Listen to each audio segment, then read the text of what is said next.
Shalom, saudara-saudaraku yang kekasih, marilah kita mendengarkan firman Tuhan epistel untuk 13 Agustus 2023, tertulis dalam Matius 8 ayat 5 sampai 13.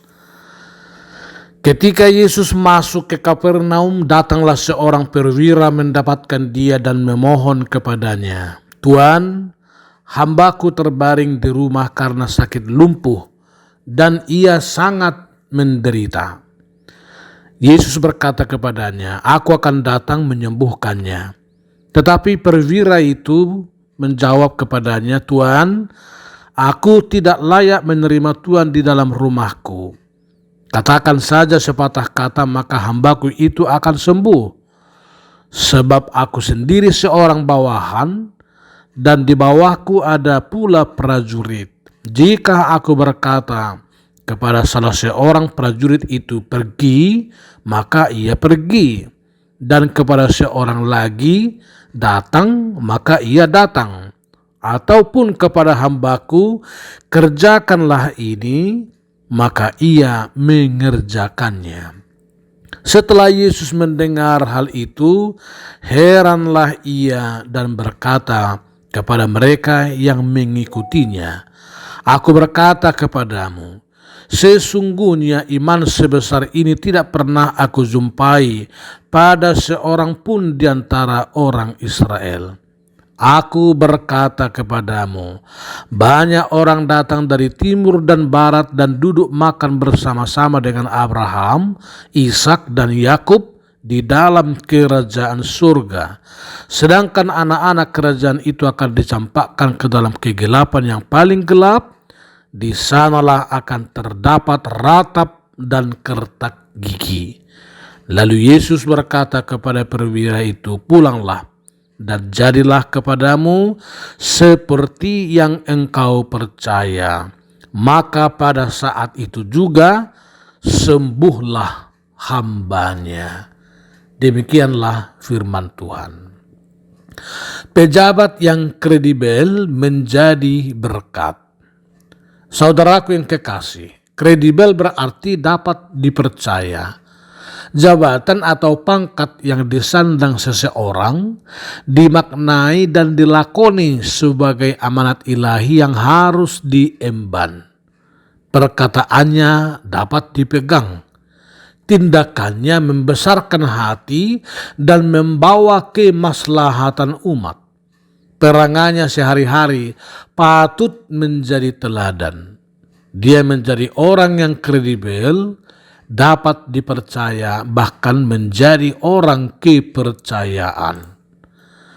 Kredibilitas seperti itulah yang dilakoni seorang perwira Roma dalam teks ini. Sebagai seorang perwira, tentu sudah biasa baginya memberi perintah tanpa bantahan dari prajuritnya. Pastilah dia juga seorang manajer yang handal dalam menangani masalah. Pangkat yang dia sandang dipakainya untuk mengatur dan melayani setiap orang di jajaran dan struktur yang dia pimpin, termasuk di rumah sendiri. Perwira itu menjumpai Yesus, katanya, "Tuan, hambaku terbaring di rumah karena sakit lumpuh dan ia sangat menderita." Ayat 6. Yesus berkata dia akan datang menyembuhkannya. Namun perwira itu merasa tidak layak menerima Yesus di rumahnya.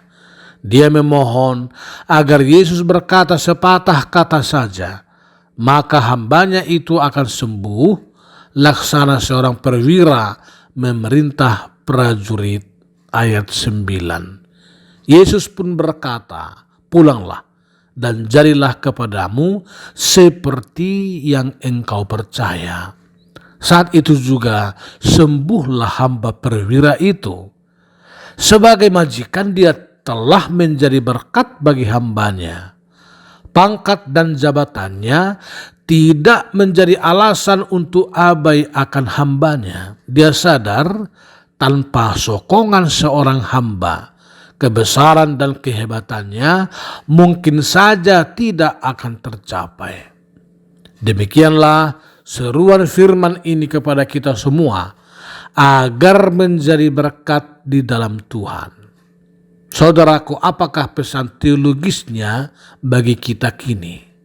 Pertama, jadilah pejabat yang sungguh-sungguh percaya kepada Yesus. Ayat 13. Meski seorang terhormat, namun di hadapan Yesus dia merasa tidak ada apa-apanya. Bintang yang melekat di bahunya tidak membuat matanya buta untuk melihat Yesus. Bukan sembarang percaya atau setengah hati, tetapi murni dan bulat. Bahkan melebihi kualitas iman yang terdapat di antara orang Israel sekalipun. Yesus pun heran akan iman sebesar itu. Ayat 10-12. Kedua, hidup dengan rendah hati, manusiawi, serta berjiwa satria untuk berkorban. Pangkat dan jabatannya tidak membuatnya congkak dan tinggi hati. Kehormatannya sebagai seorang perwira dan pejabat penting tidak membuatnya sungkan mengemis minta tolong kepada Yesus. Biasanya, orang lainlah yang datang minta tolong menyembah-nyembah kepadanya.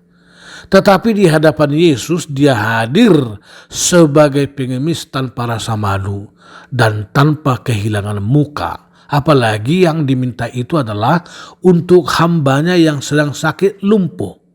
Padahal kala itu seorang hamba atau budak hanya dianggap sebagai bahan komoditi yang setara dengan hewan atau bahkan dengan benda mati.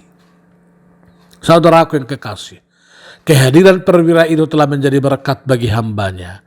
Dia tidak sekedar memiliki hubungan struktural dengan hambanya, tetapi relasi yang sangat emosional dan manusiawi sebagai sesama manusia dan ciptaan Tuhan. Perwira itu yang beriman, namun hambanya yang disembuhkan. Meski tidak langsung bertemu muka dengan Yesus, namun hamba itu sembuh lewat iman percaya dari orang yang mengasihinya. Ketiga, lakukanlah perintah Yesus. Dia terbukti percaya dengan sungguh tanpa ragu. Saat dia pulang, saat itu juga hambanya sembuh, sama seperti yang dia percaya. Dia melakukan apa yang dia percayai dan mempercayai apa yang dia lakukan. Kuasa Yesus terletak dalam firman-Nya. Jarak dan ruang tidak dapat menghalangi atau menghambat kuasa Yesus untuk menyembuhkan hamba itu. Hamba itu mungkin sudah berserah menantikan detik-detik ajalnya tiba. Seorang hamba memang hanya berguna bila dia masih kuat dan sehat. Dia tidak berharap banyak apalagi dari majikannya. Dengan status sebagai budak, tentu sudah lazim dia tidak beroleh uluran kasih dari siapa-siapa, sebab dia juga tidak memiliki hak apa-apa. Namun pejabat yang beriman, yang rendah hati serta berjiwa satria itu telah menjadi berkat bagi orang kecil yang terpinggirkan dan menderita. Sangat mungkin hamba itu selama ini telah menunjukkan kasih dan kesetiaannya kepada perwira itu. Kini kasih seorang perwira itu pun melampaui hubungan industrial sebagai pekerja. Tetapi kasih yang telah terukir dalam hati sanubarinya. Dia pun terpanggil memperjuangkan masa depan dan kesembuhan hambanya. Saudaraku, tetapi berkat itu bukanlah datang dari si perwira itu. Tanpa dia pun Tuhan berkuasa menyembuhkan hambanya. Sumber berkat hanyalah Tuhan. Namun Tuhan memakai kredibilitas seorang menjadi saluran berkat bagi orang lain. Kredibilitas perwira itu telah menjadi berkat kepada hambanya. Alangkah indahnya dunia ini. Bila antara pejabat atas dan bawahan, antara majikan dengan karyawan, antara pemodal dan pekerja, senantiasa digarami oleh jalinan cinta kasih yang tulus, dunia kita ini pun pasti akan semakin pulih. Keempat, Injil keselamatan itu inklusif dan universal. Kristus adalah keselamatan bagi semua. Kasih Tuhan tidak dibatasi oleh suku, ras, budaya, dan bahasa, termasuk jarak geografis, ruang, maupun waktu. Di mana ada Yesus, di situ ada kesembuhan. Di mana ada kredibilitas, di situ ada berkat. Semakin kredibel para orang tua, luka keluarga akan terobati. Semakin banyak pejabat yang kredibel, maka warga dan rakyat kita pun akan beroleh kesembuhan yang sejati. Oleh karena itu, saudaraku yang kekasih dalam Kristus Yesus Tuhan kita, jadilah pejabat yang sungguh-sungguh percaya kepada Yesus, sekaligus yang terpercaya dalam setiap pekerjaan dan jabatan yang kita sandang. Jadilah pejabat yang rendah hati dan manusiawi, serta berjiwa satria untuk berbela rasa. Lakukanlah apa yang engkau percayai dan percayailah apa yang engkau lakukan. Jadilah pejabat yang kredibel di semua lini. Demikianlah kita menjadi berkat di dalam Tuhan untuk membawa kesembuhan bagi dunia ini. Amin.